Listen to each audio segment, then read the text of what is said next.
Hello guys, this is Prime Concept. In this video, we want to look at eye defect. We want to consider the term eye defect and the different kinds of defects people do have, right? And what is eye defect? Eye defect is a condition where objects cannot be brought to a focus, cannot be brought to a focus at the retina. Remember, we mentioned in our previous video that for you to see an object very clearly, it means that the image formed by that object would be located somewhere at the retina, right? So that if the images are no longer formed at the retina, simply means that that person has what? An eye defect. So eye defect is the inability of the eyes to focus objects or images on the retina. So that is eye defect. And this can be as a result of age. It usually happens with age. And then there are a few persons that their own just happen naturally, which if you'd find out early when these people are young, you can correct them. So, but one factor is age, and then some other factors that can influence the eye defect, right? Now, what are the different types of eye defects we're going to consider here? We're going to consider two major types, but I will mention four, but our focus will be on two major types. So, but let's start. Number one eye defect, which is very common, is what we know as short sightedness. Short sightedness, which is also known as what? Myopia. Short-sightedness can also be called what? Myopia. We can still call it nearsightedness. So it's still the same thing. So what is short-sightedness?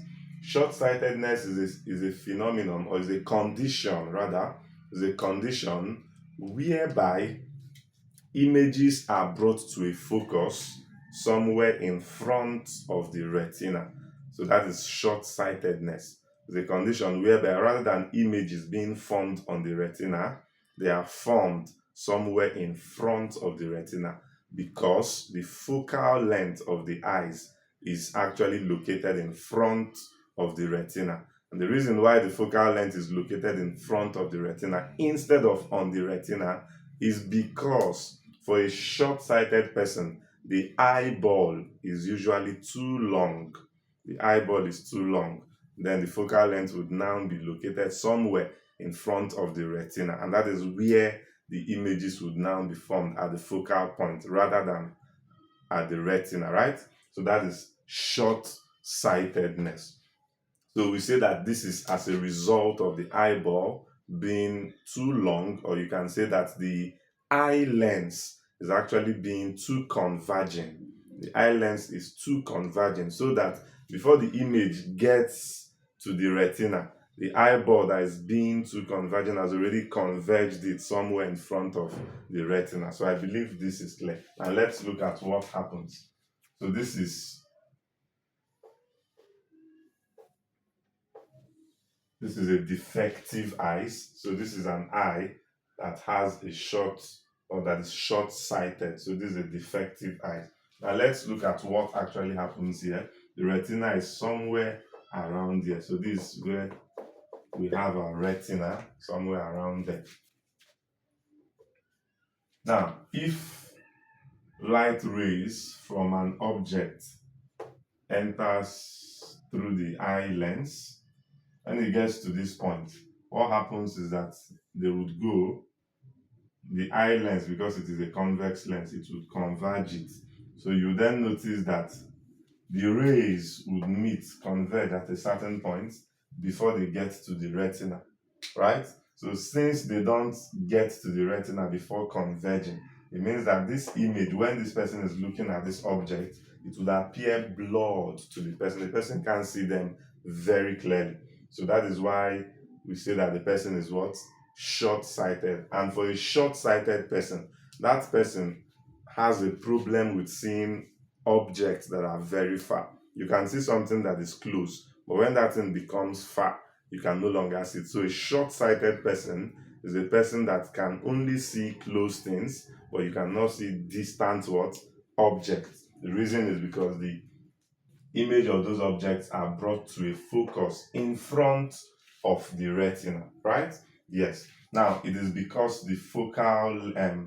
the convex lens of the eyes is too converging. It converges it very fast.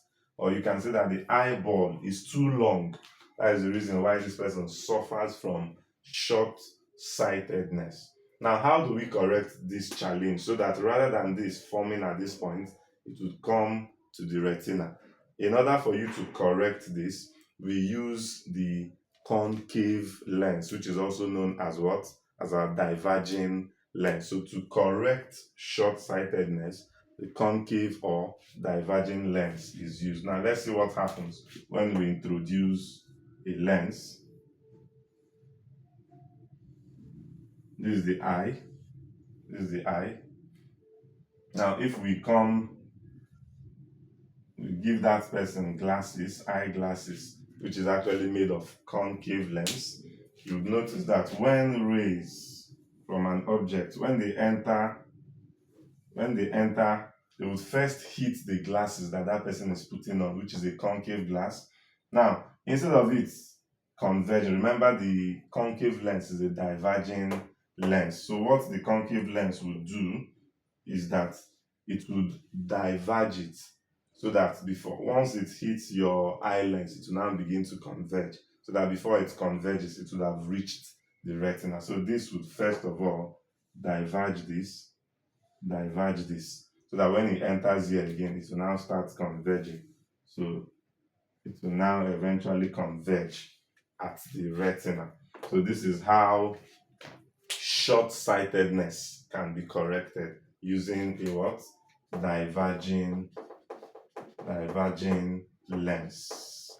So this is how to correct this particular challenge. So when you see someone that has eye defect in your class, you can verify which defect the person has. So if it is short-sightedness, you can quickly guess to the person that I know you are using a concave or a diverging lens. So you can tell the person because the concept at this point is now clear to you. So this is how you can correct the short-sightedness. So I would not want to make this video too long. So what I will just do is I would stop here. In my next video, I will explain long-sightedness, but let's highlight on the points we have mentioned here. We have mentioned that a short-sighted person can only see things that are close, but cannot see something that is far. And that is why when you see students that are short-sighted in class, they like sitting in front so that the board can be close to them, right? Yes, and a short-sightedness is because the eyeball is too long, and then the focal length of the eyeball is what? Is small. The focal length is somewhere in front of the retina. So for a short-sighted person also, we mentioned that the images are formed in front of the retina. We mentioned this, and we say that if you want to correct short-sightedness, you need to use a concave or diverging what?